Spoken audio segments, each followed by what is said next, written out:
All right, good evening, everyone. The study session of November 9th, 2021 is called to order. Donna, can you do the roll call, please? Yes, I will. Councilmember Nesco. Here. Councilmember Deese. Here. Councilmember McDowell. Present. Mayor Dorsey. Here. Councilmember Bode. I don't see him. Deputy Mayor Peterson. Here. And Councilmember Schmidt is just joining. Here. There he is. So it looks like everyone's here except for Councilmember Bode. All right. Does somebody want to, do we have to excuse him?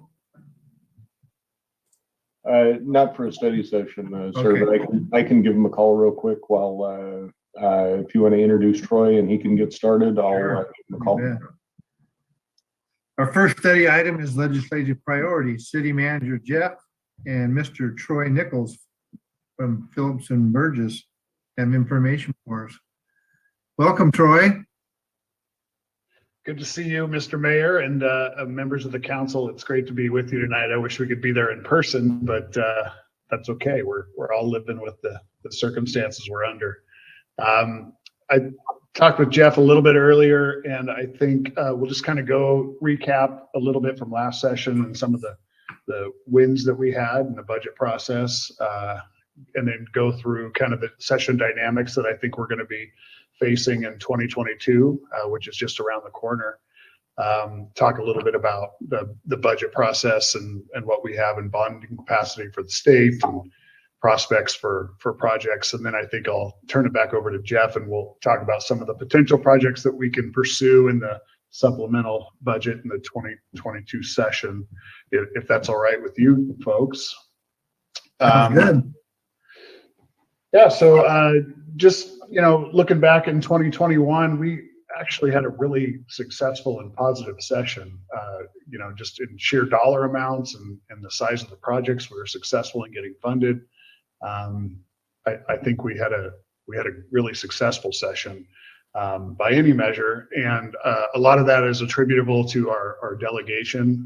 The members of the 35th Legislative District obviously work well together and have unanimity in terms of their listening to their constituents and their priorities, and we couldn't be as successful without their assistance as we have been over the last several years, frankly. And they do a good job representing us.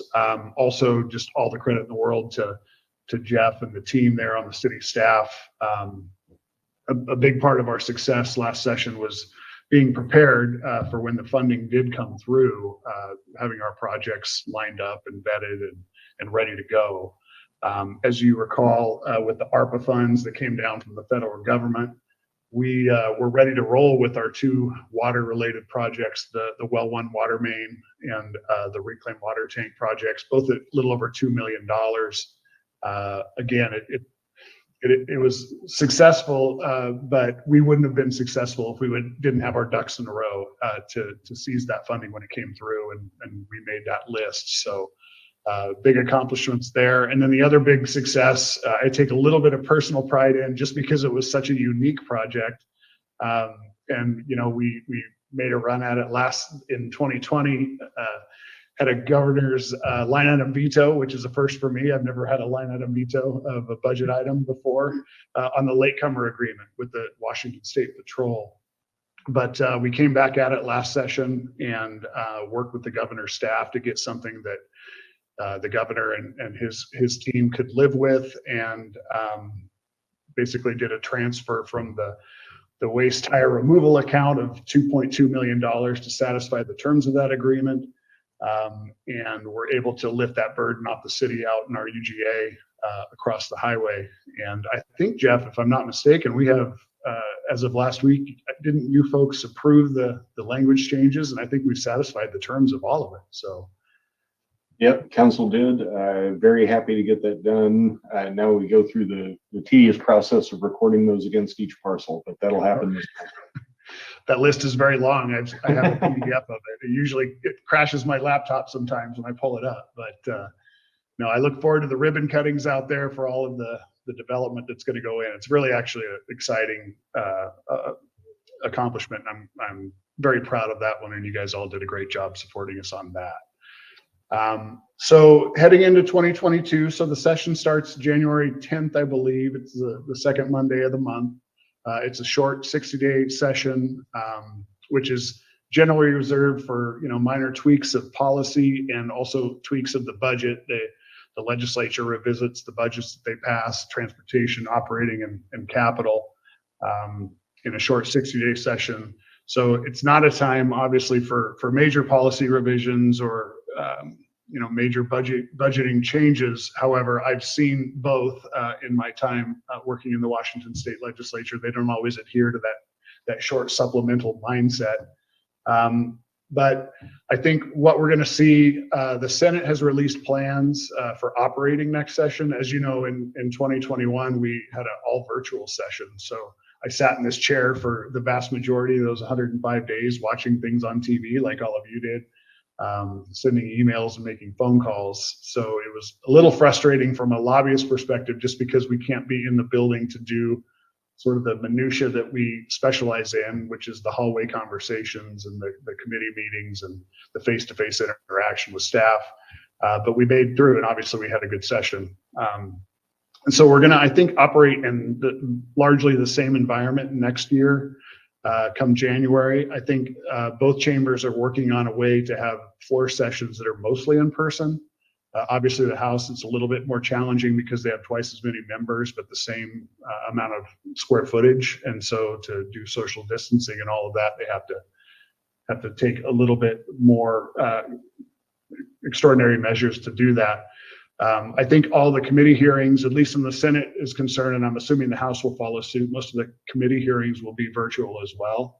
If there are opportunities for testimony from Jeff or any of you that come up next session, we can obviously alert you to those, but it won't involve us going to the Capitol building to testify in person in committee. It's going to be via Zoom.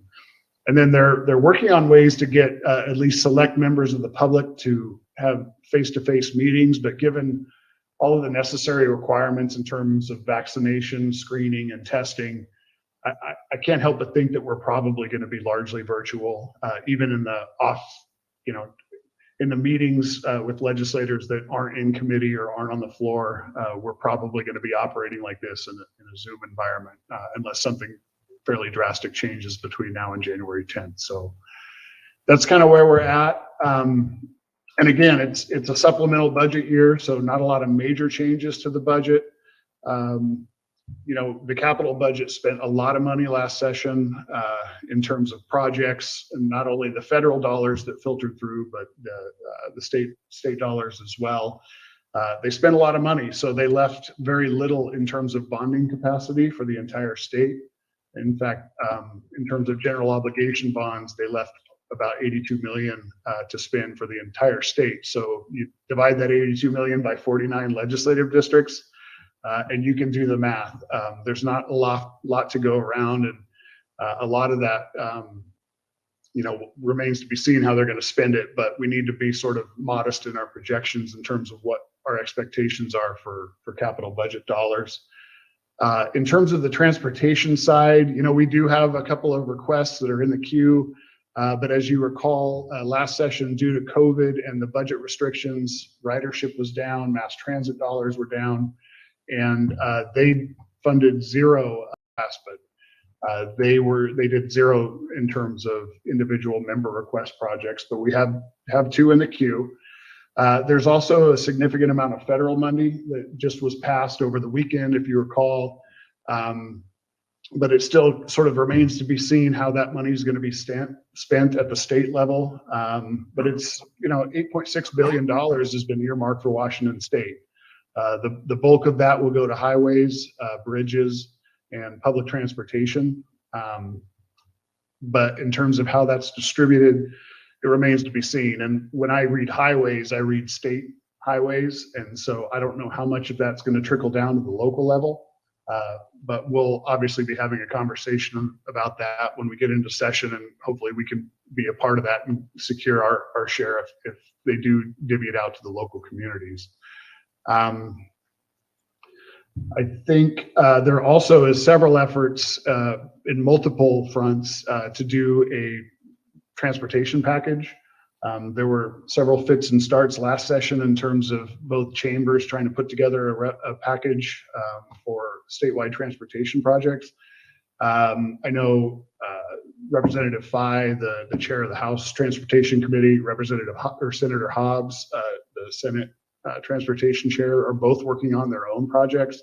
And I had a conversation with Representative Andrew Barkus today, the ranking Republican in the House Transportation Committee. He's putting together his own transportation package for consideration next session. So again, a lot of balls in the air there. It remains to be seen how those shake out. Obviously, there's a need for a statewide investment in our transportation system, but we need the legislature to come together and sort of figure out how they want to fund that package and where they get the votes, which is obviously the most important thing. So stay tuned on that.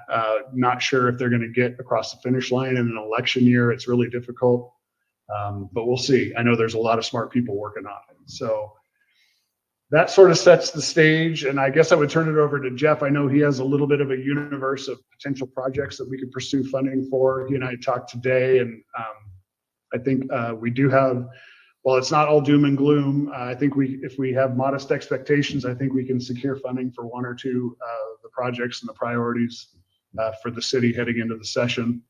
As long as we get the groundwork done now and get those projects vetted and have good information that we can provide to our delegation, I think we still have a strong chance of getting at least something next session once they gavel in January. So Jeff, happy to turn it over to you, and then we can go through the list and talk pros and cons of all of them and go from there. Thanks, Troy. Mayor and Deputy Mayor and council members, a couple of things that are on the list, well, several things that are on the list actually. And I also wanted to mention the AWC's 2022 legislative priorities as well, because I know that's something that council has been interested in the past. So based on conversations with council at various times, the major driver that we are looking for, again, that goes along with the latecomers agreement that we were successful at securing last year, is expanded sewer capacity at the satellite treatment plant. That, unfortunately, is a very expensive project, but we have broken it into several phases, and we'll be looking to talk to our delegation about potential this year or next year or somewhere into the future, but it's getting those projects on the pipeline or in the pipeline. The first phase, the preliminary design report's been completed. We also have a property acquisition for the pump station to eventually pump our sanitary sewer up to the satellite treatment plant. But then we get into the major pieces of it. Project surveying, design, and permitting is projected to be about $2.1 million. And then construction itself is expected to be about $8.4 million. The satellite plant up there off 101 was designed initially to be built in 3 phases. So each phase has a capacity projection of about 800,000 gallons. So once all 3 phases are complete, we'd be able to treat 2.4 million gallons up there. But as you can see, that those are extremely expensive projects. And as Troy has mentioned to you and to me and several times, the state likes to be the last dollars in, not the first dollars. So we are going to have to invest some of our sewer funds into at least preliminary pieces of that, property acquisition being one of them. So we'll be looking at that, but those are all directed toward increasing that capacity in the areas that are primed for economic development in the future, both with our partners at the port and with the federal opportunity zone. Those are going to be economic drivers for the community for a long time to come. On to the other pieces and parts. A little bit smaller projects, one of which you have heard about before several years ago is the library deck repair at the library at 7th and Alder. That's been a project that everybody would love to see happen. We haven't had the resources to make that happen, and we are looking to get more firmed up numbers. The last estimate we had was done in, I believe, 2018. And as we all know, construction materials costs have gone through the roof over particularly the last year, but even before that. So we'll be making sure we get firm numbers for that before we submit that information to Troy, so that we're not looking at a situation similar to what we had with the Civic Center parking lot out here, which is about to go to construction, by the way. Also, the other piece is looking at secured parking area for our police department and for our MACECOM partners downstairs. There is kind of a heightened sensitivity around protection for our police officers, particularly when they're exiting a door, they can't see on the other side of it. We've taken a few interim measures. It includes installing a monitor just inside the police station door on the outside here at 5th Street so they can see out and see what's going on out there before they step outside the door. Not that we expect anything to happen, but you hope for the best and plan for the worst. So we're looking at something like that going forward. And then the secured police department parking for employee vehicles and that kind of thing right across the street. A couple of other policy pieces that I know several council members have mentioned to me before. One, continue advocating for jail money for jail facilities. And then we have the AWC legislative priorities, which I wanted to run through really quickly with you. Passed the transportation package, which is something that Troy mentioned a little bit earlier. There's going to be several competing proposals, and we'll be involved in all of that. Ensure basic infrastructure funding, something that the federal dollars that were adopted and passed last week will certainly help with, but the aging infrastructure definitely needs to be kept up and be proactive about. And I think the biggest one that is a statewide funding issue important to all cities is the Transportation Benefit Funding Authority. And that is, there's many side issues that go along with that. The first being two different types, right? You can do car tabs, you can do the sales tax. Our city, our community has chosen to do the sales tax, but as you all know, that is for a limited time frame, 10 years. So that district will end in 2026, unless there are some policy changes surrounding that funding and the structure of that funding. And then we also have changes to the law enforcement use of force legislation that was passed last year. That's something that AWC is advocating for more clarity, just to make sure that our police officers and police officers around the state are aware and familiar, and there's no confusion with what the law requires. Some policy positions advocating for clarity around the Blake decision, so that there is dedicated funding for cities to administer diversion programs and medical assisted treatment programs and those types of things that are required. Changes to the Open Public Meetings Act, where cities have the authority to meet via Zoom or other means during an emergency like we're in now. I think over the last almost 2 years now, we've all gotten relatively comfortable with this format, even though we still don't like it, or at least I would prefer to be in person. But zoning mandates and the Growth Management Act changes, engage in GMA reform conversation, and make sure that the funding is available for these mandated Comprehensive Growth Management Act updates that we're required to do every 8 years. And then, of course, the same couple of options that are on there just about every year, which is the revenue options. So changes to the state tax structure should not impact city's ability, or city's revenue authority rather.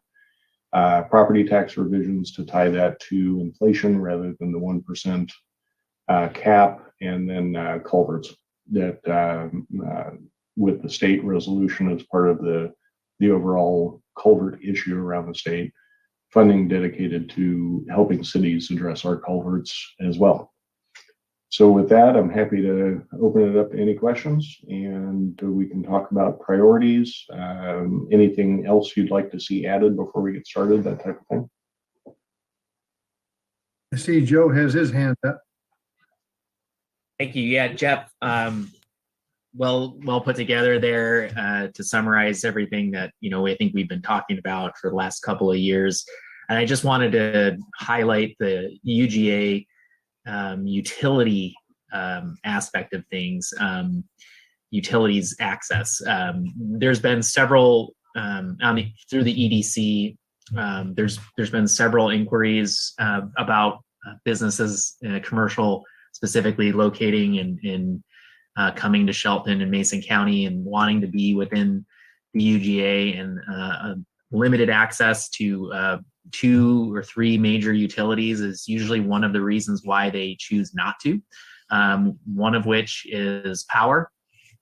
We don't have necessarily enough power to serve some of the needs that have come up, and obviously, that's not necessarily the city's goal to deliver that service, but it is integral in these discussions. So as we move on, I'd be interesting to talk more about capital improvements related to the PUD in the UGA to potentially support development. And I also just want to get that on the radar, and also just extending water and sewer utility within the UGA. Again, many in the commercial enterprise that is interested, they not interested in septic and well systems, and the implications with the WIRA decisions and other environmental impacts that brings. We're primed to bring them on as customers. We just lack the funds to kind of extend to them, right? And there are significant costs that would be difficult to bear on our residents here in the city. But the growth and development aspect of it, I think, is something we should be looking at pursuing and collaborating on with our partners at the other public utilities too. But I just want to get that in there as when we are asking for millions of dollars to bring sewer and potentially water outside of the city limits into the UGA.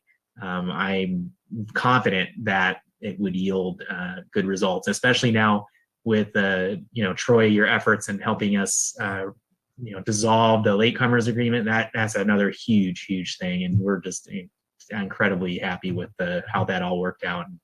Appreciative of you, your staff, and Jeff for kicking that one through the goalposts. So I just wanted to bring that up. Otherwise, I'm supportive from the policy perspectives that Jeff brought forward. There's definitely things that the city could benefit from, just reform wise, and being just somebody at the table here to give our point of view from Shelton. So again, thanks for the hard work and representing us well.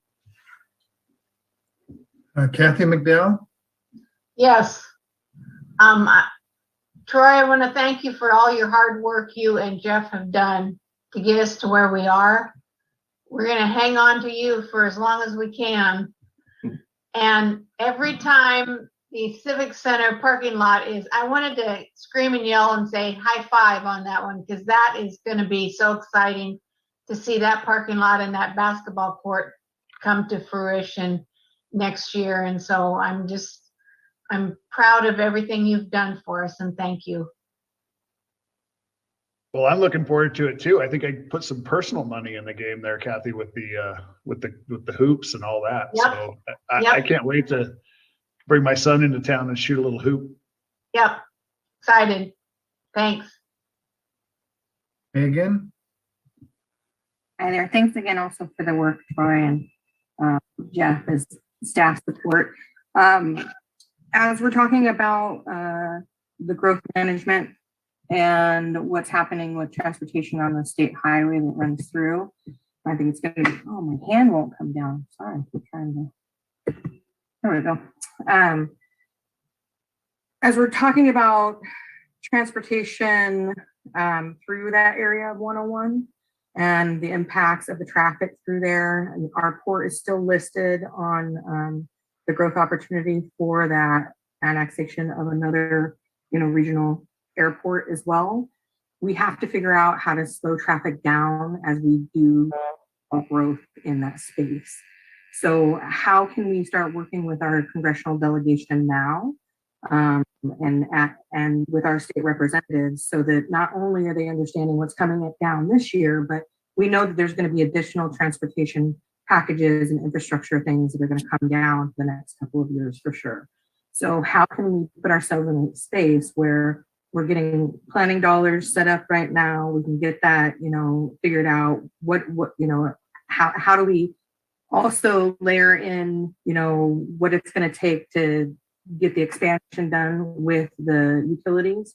But we've got to figure out, especially with a new congressperson, Sutherland, and the redistricting. I'd like to understand what impact that's going to have on decision making between North County and South County also, and what it's going to take for us to come together with the county to figure out what priority looks like, and as that airport is slotted to come in, what does it look like for the Highway 8 interchange? We know that there was some pre-planning that happened several years ago. We also know there was a flood that happened there also. I know that's a Thurston County issue, but what is the conversation that are happening right now across the board so that we can get ahead of this? Because Mason County is poised to grow and Shelton is right in the midst, right, of Kitsap and Thurston. And we've got to be able to help make these decisions and be able to put structure as far as our utilities in quickly, right? I mean, this is going to happen in the next 5 years. And that's the reality of where the timing is. Rural funds are going to flow. We might as well take advantage. And so we got to understand where, Congressperson Strickland is and where, is she going to promote her long-term relationships in North County? Or is she going to come down and meet with us again and figure out what this 101 infrastructure looks like for the sustainable future? Because we remember, don't forget who our airport, what that port is to all of our economic drivers in Washington State. That our port stands if that earthquake comes. So. Yeah, we are definitely paying close attention to the airport expansion debate. Not participating at this point, but definitely paying attention to it. And as far as the redistricting goes, we are also paying really close attention to that to make sure that we know who our representative is, number one, but if it changes. So once all those decisions are made, we will have an idea of where to go. Definitely brainstorming those issues.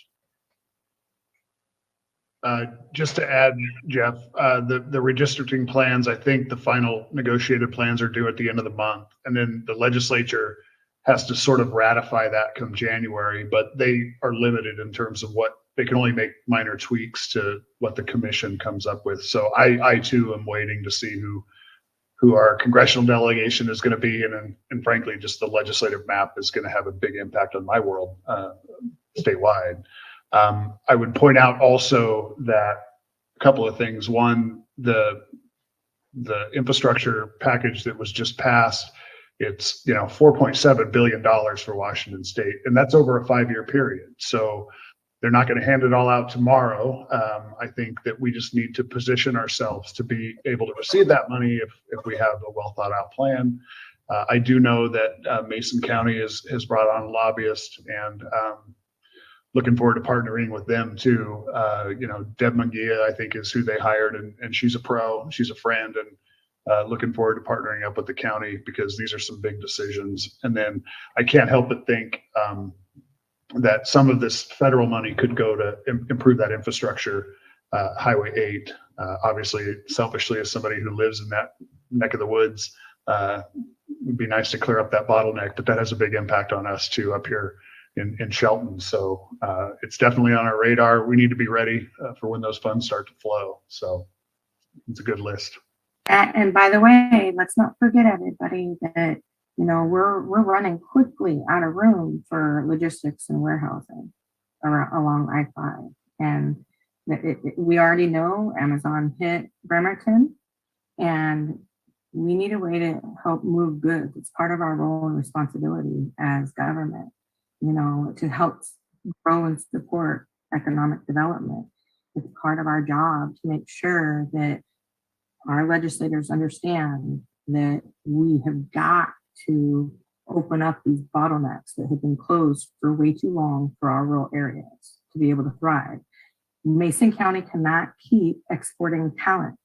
We have got to be able to have the ability to retain talent, grow our own, and be able to bring pride back to who we are. And show we're in the middle of a rebrand process, help us with that and keep us moving with the latecomer stuff, right? Super exciting. So thanks again. I appreciate, thanks again for working on this stuff. And I know it's super challenging, and especially with changing landscapes and stuff, but I look forward to working with you on the flip side, because I'm on the way out too. Eric, do you remember what you were going to say? Oh, I'm not muted. I just want to thank Troy again and staff for the hard work and what you did for us last year. And I have heard you say lean before, and you and the 35th have come through for us. So I'm hoping that will happen again. I think that if it's going to be a lean year, the TBD is going to be, the language in the TBD would be huge. Not just for us, for every city in the state that is going to be losing funds for this and have to use general fund money for roads. So I think that would be huge. It wouldn't cost the state anything. So I think that is probably going to be our number one priority if it's a lean year. But I've heard you say lean before, and you've come through. That's correct. But thank you again, and the 35th district, for all the hard work they do for us. Yeah, it's hey Troy, this is Kevin. I don't know if I'll see you again in session here or not, but if I do, fine. If I don't, it's been very good working with you, and I hope to see all these projects come to fruition in the future. I will be down there bugging Jeff all the time. Well, I certainly appreciate that, Mr. Mayor, and obviously I'll be frequenting your establishment for a cup of coffee. Atta boy. Dropping off the kids. So yeah, All we'll right. see each other in the future for sure. All right, sounds good. All right. Any more for Jeff or Troy? If not, we'll move on. All right. Thanks, Troy. Thanks, everyone. I'll Thanks, probably Troy. just log off unless you need me for the second item. So You're I good. don't Thanks. think so. we'll be in touch. All right, everybody, stay safe. We'll Good talk night. soon. Appreciate it. Okay, our last study item is regarding NPDES, Education and Outreach. City Engineer Ken Gill will start off with a few comments and then introduce Barbara Atkins from the Mason Conservation District. Share more detail. Ken? Good evening, council and everybody. It's good to see you in Zoomville. And I'm excited because anytime as a city engineer, we can get your city manager to talk about expanding your sewer treatment plant. That's the best. There's nothing better than that. So that's music to my ears. But tonight we're going to talk about some cleaner water. We're going to talk about storm water. So as you know, Shelton is a new phase 2 permittee. And last year we took a leap forward. We adopted the current DOE manual. This year we're going to tackle the public education and outreach portion of that permit. And there's no one better to do it than Mason Conservation District. They've been part of our community for years and been doing this type of work. It's so much when Brooke Kiltz was looking through our files, we already have an agreement with them to do it. So for previous work. So I want to give you a quick bio for Barbara and Evan, and then let them roll with their PowerPoint presentation and tell you about the things that they're going to do for us. One thing that's unique about this is that recall Shelton received capacity grants. We used the last capacity grant to fund much of our rate study that council's passed and is implementing. And Ecology also is funding this work with Mason Conservation District. They are in the process of providing us a grant for $50,000. So Barbara is a certified planner. She works for Mason Conservation District as a special projects manager and is currently working on the City of Shelton Green Stormwater Infrastructure Grant.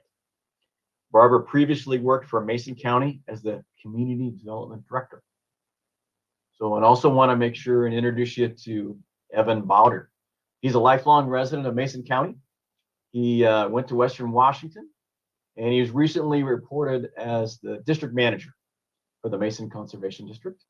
He's been with the district for more than 12 years, and he feels honored and privileged to be supporting a healthy environment, natural resources industries, and working in the community where he's born and raised. So I will let them roll, and please listen to all the good things that they've got coming up next in Shelton. Thanks, Ken. Good evening, Mayor, Deputy Mayor, and council members. Again, my name is Evan Bowder, District Manager at the Mason Conservation District. Since I'm not sure how familiar you all are with the district, I figured I would just kick us off with a brief overview of who we are. We're technically a special purpose district like a fire department or a drainage district, irrigation district. We're 100% non-regulatory, and we provide technical and financial assistance to landowners in effort to improve land use in support of natural resource issues and industries. We work under the Washington State Conservation Commission, and we receive very little discretionary funding, and so we operate a lot like a nonprofit. We work mostly with project-based grant funding. We currently have 18 staff, and we're growing, and we are currently managing close to 50 grants and contracts. Our clean water, that's both stormwater within environments like the city, but also a large focus in working with agricultural producers and keeping the water clean for drinking water, shellfish, habitat, you name it. We have a pretty that largely focuses around salmon recovery. We have a youth and adult environmental education program, a forestry program that includes 2 foresters working with private residents on forest management plans and forestry issues. We manage the county's voluntary stewardship program, and we also manage the RIA 14 lead entity for salmon recovery, of which the city is one of the initiating governments there. So with that, I just wanted to give you a brief overview so you know who we are, where we're coming from. Happy to answer questions about that, but if there's no questions, then I'd like to hand it over to Barbara for the agenda item tonight. Thank you, Evan. I'm going to share my screen now. I think.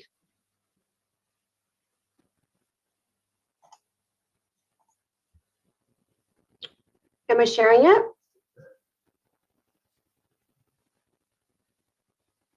I got it. Yep. Okay. You might have to hit present though, Barbara. Yeah, Ken warned me, make sure my connection's good. And it's good, but my computer ain't what she used to be. So, as Ken mentioned, we are proposing to help the city with the outreach and education portion of your NPDES stormwater permit. The permit has structural requirements in it. I think it has legislative requirements in it. And it has this education and outreach portion, which really is more than education, because what these requirements are asking of you is not only to educate your community, but to change the behavior of your community. So in a nutshell, the requirements are asking the city to target an audience, target the behavior you want to see changed in that audience, find a way to change it, and then measure whether what you're doing is actually working. Beyond that, they also want the community to have more opportunities to participate in stormwater mitigation activities, know more about it and be able to participate in more just overall environmental stewardship opportunities that are out there. Get them more connected with their environment. So the first bullet here says build general awareness of local water quality, straight out of your permit. The requirements give you two groups to choose from. You can choose from professionals, which are your developers, your contractors, your planners, your builders, your building inspectors, your real estate individuals, people that are more in the professional realm when it comes to stormwater mitigation, or the general public, including school-age children. We have chosen to go the route of the general public and youth because we are already in that arena. We already work with the general public, and we're already in the school system working with the different grades. In this particular aspect of it, we would be working with the Shelton School District in the 5th and 6th grade classes, because I think that that's probably the age that is going to be more understanding of this message, and they have more opportunities to go out into the field and participate in activities where they could learn more from it. And you know, we also query the students at the end of lessons that we give, and we do surveys to find out what they've actually learned. So you need the older students to be able to actually absorb the information and regurgitate it to you.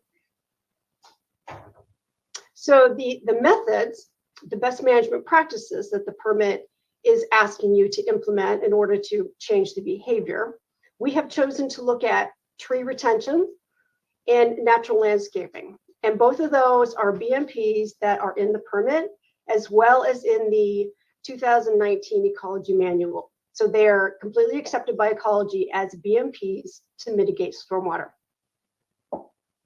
Implement methods to evaluate effectiveness. We're going to talk about that in a little bit, but that's basically the put this plan in motion and then determine whether your plan worked. And then promoting opportunities for the residents to get involved in stewardship and the decision-making process. So that the district has several events throughout the year, which have kind of morphed because of COVID. We used to get out a lot more. You can see in the picture here that this is the this is Forest Festival Field Day, and the kids would come out by busloads. And we have people from the district, people from Green Diamond, people from all over, and the kids would go from station to station and learn about the trees and learn about I don't know, I think they learned about bugs. They learned about all kinds of things out there. We haven't done this in a while, and I'm not sure when it's going to come back. But this is one opportunity. We also do Orca Recovery Day, where we invite the community to come out and help us restore salmon habitat for orca recovery. A peer-to-peer event, which is going on at the Port of Allen, I think this Saturday in the evening.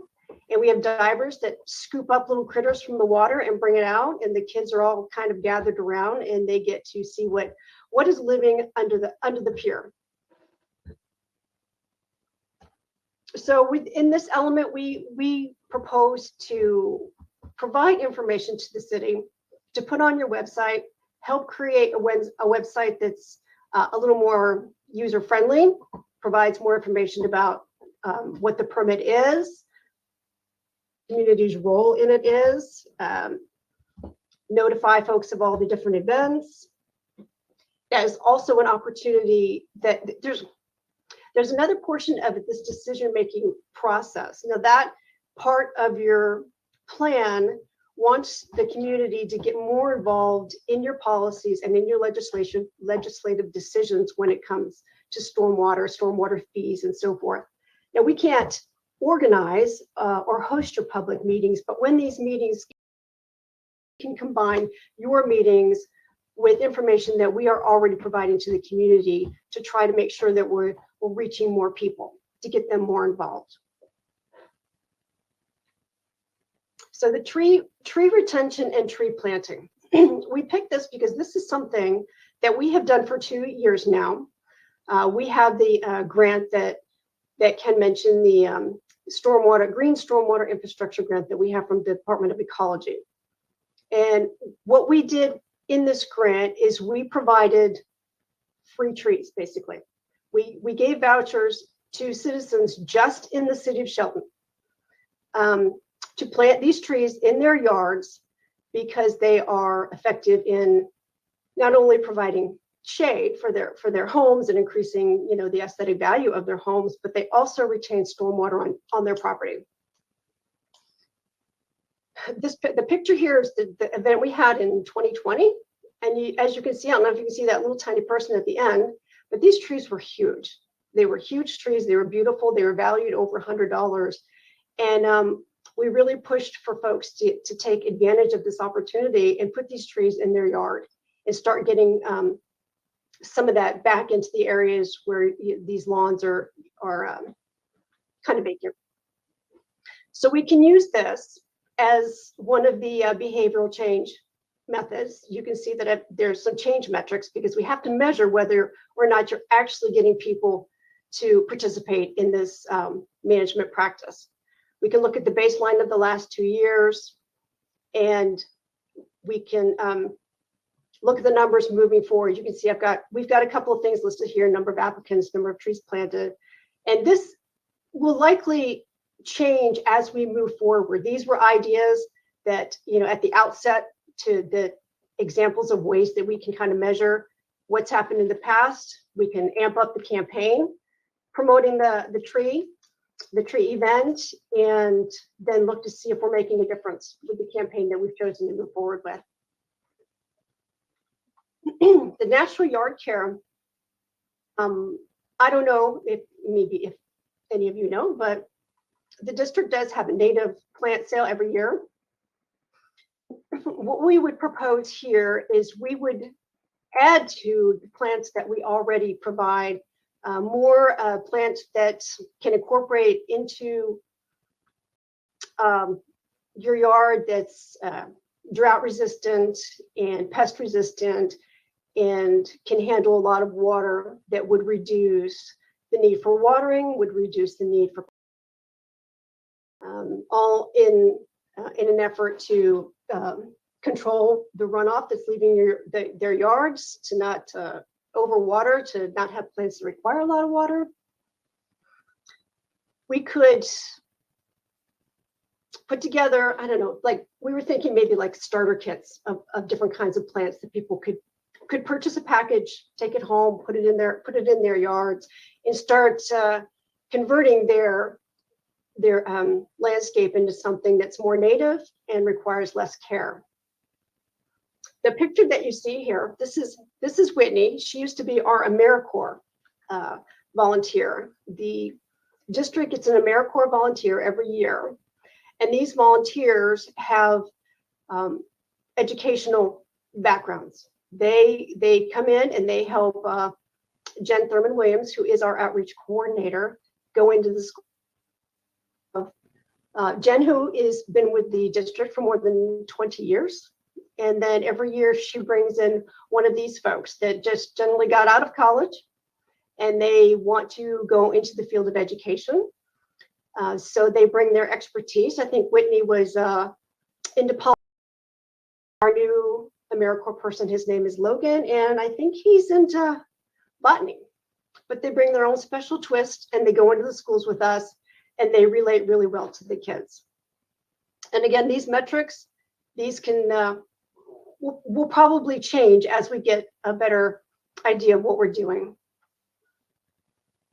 So talking about measuring, community-based social marketing is something that's actually mentioned in the requirements, to use this or something similar to it. And it's basically 5 steps. As I already talked about, is what behavior do you want to change? What are the barriers to people actually doing this behavior? And what are the benefits to it? Come up with a strategy to get rid of whatever those barriers are as best as you can, and to increase or make people aware of what the benefits are. Then put that strategy in place and monitor whether it worked. It sounds kind of simple, but there's lots of books on community-based social marketing. It can be quite complicated, but it doesn't need to be. I think as long as we understand the gist of what we're doing, it would work out just fine. You can see here, there's a couple of pictures of the little kids with that touch tank of all the little critters they scooped out of the water. They all get an opportunity to touch them and look at them. And I think they're all returned to the water safely. And then these are Orchid Day events with people coming out and volunteering to plant native vegetation to increase the salmon habitat. And it looks like we do Twitter, we do Instagram, we do Facebook. We also have newsletters and we do email blasts. So we are finding a lot of ways to make sure that we communicate with the public and get the information out there as best as we can. And we can pass this information on to the city, link it up with your website, and also include your events in with our materials to make sure that we're hitting everybody. We are already doing some activities in the city.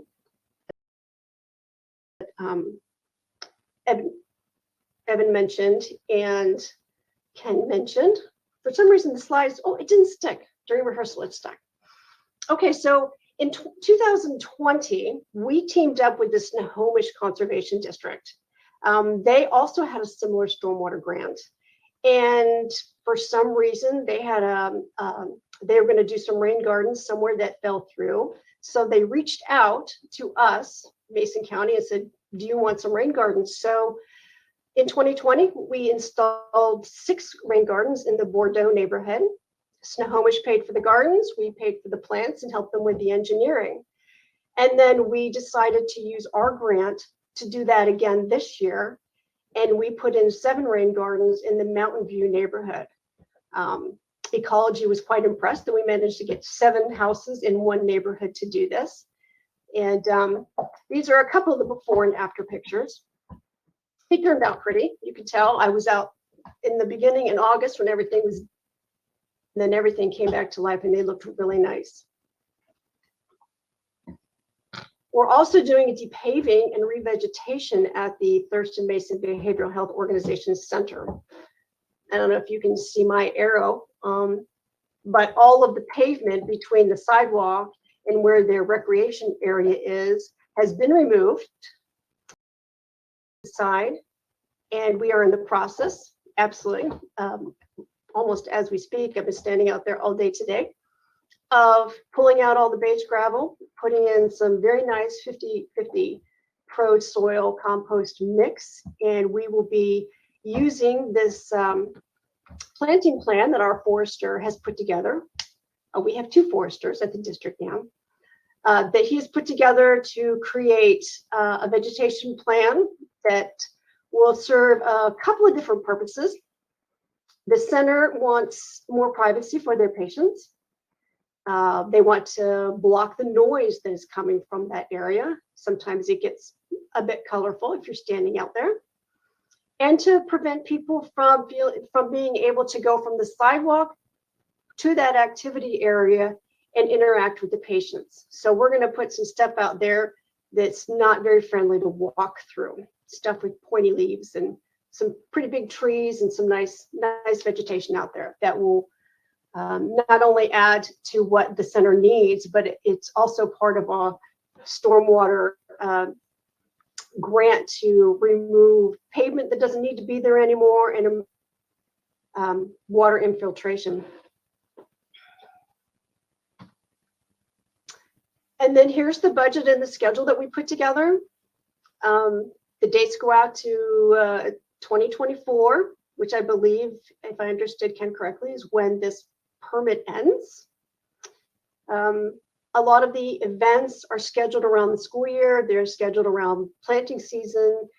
They're combined with the events that we already have so that we can continue to stay in the same timeline. There's certain times you buy plants and certain times that you don't. And then, of course, there's some breaks in what we're doing to stop and go back and evaluate when it's actually working. Yeah, if there's any if there's any questions or if Evan wants to add anything that I might have missed.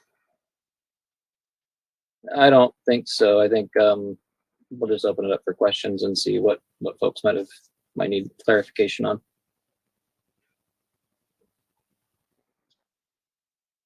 Joe, were you first or Megan? I think Megan was. Go ahead. All right. Go ahead, Megan. Quick question around your education. Are there opportunities for materials and outreach in Spanish as well, dual language? Yeah, and actually your permit requires that you put everything is bilingual. We'll be working with that. That is an undertaking that is not as easy as you would think. No, Find people that want to do that and that can do that. I think they charge by the page. But yes, that is something that we will need to work with you on to figure out the best way to find some sort of translator, because your web page needs to be in 2 languages, and there is a little button on there that's not working. You should probably email your IT people. But yes, we do need to have everything bilingual. Appreciate that. Thank you. Hey, Joe. Thanks, Mayor. I think maybe my question is more oriented towards Jeff and staff on this. So, public outreach. I think what the Conservation District has provided is a great plan. However, I'm very concerned about public outreach to business and the commercial entities. There are a lot of things within the NPDES permit that stormwater pollution prevention plans and, for certain generators in managing stormwater on their properties that hadn't necessarily been there in the past, or hadn't at least maybe been enforced and managed in the past. And I think there's still what these new permit guidelines mean, specifically when it comes to responsibilities. Is, even residential neighborhoods, homeowners. What are my responsibilities as a homeowner to manage stormwater on my property, and where does the city in nexus there, right? It's good to educate in the schools. I think it's always great to continue to talk about clean water at a younger age, and and make these get this knowledge out there sooner.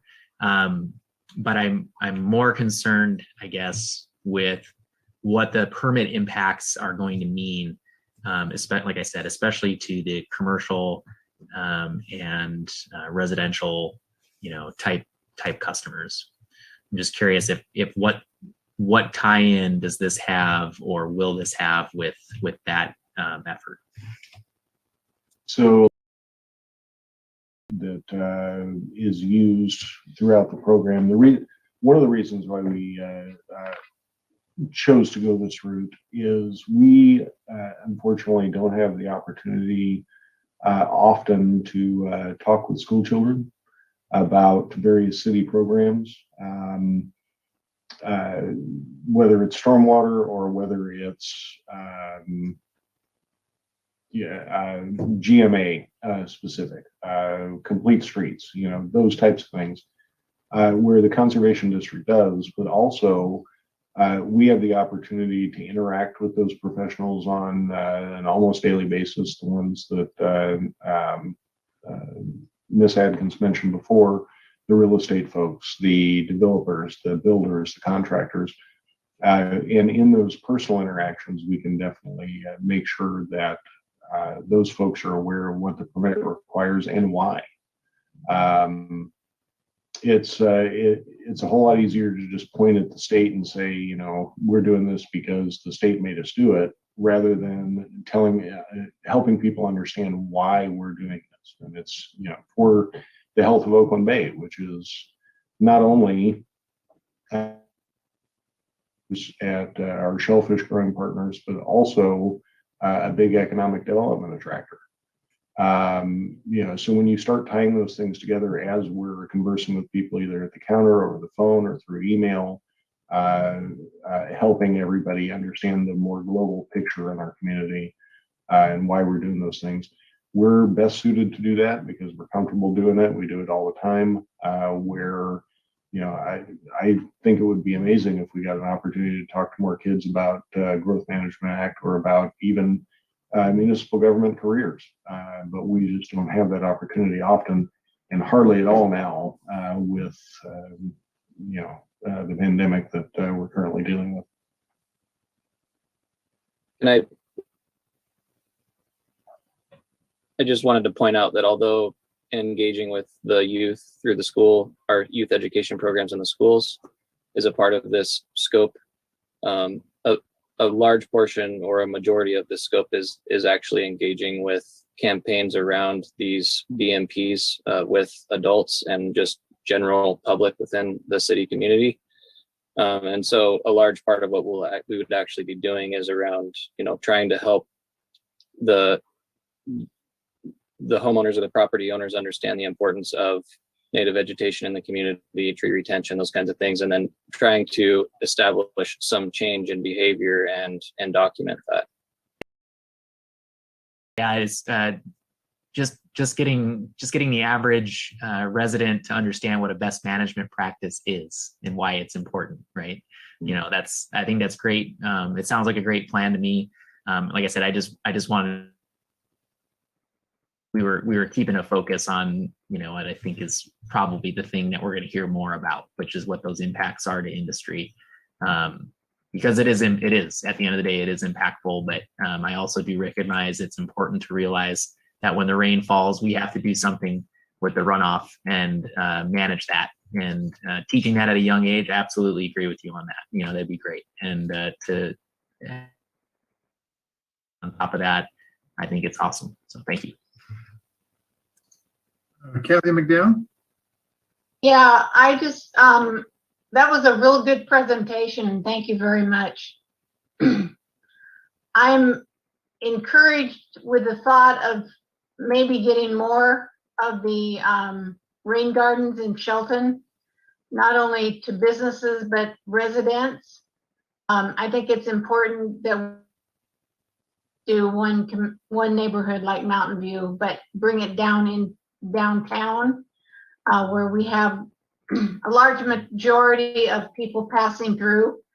And so I am 100% for putting in these rain gardens and halfway clean, pretty clean when it hits the treatment plant.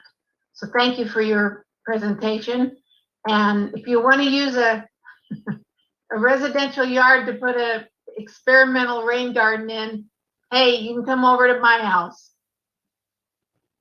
We will. Thank you. Yeah.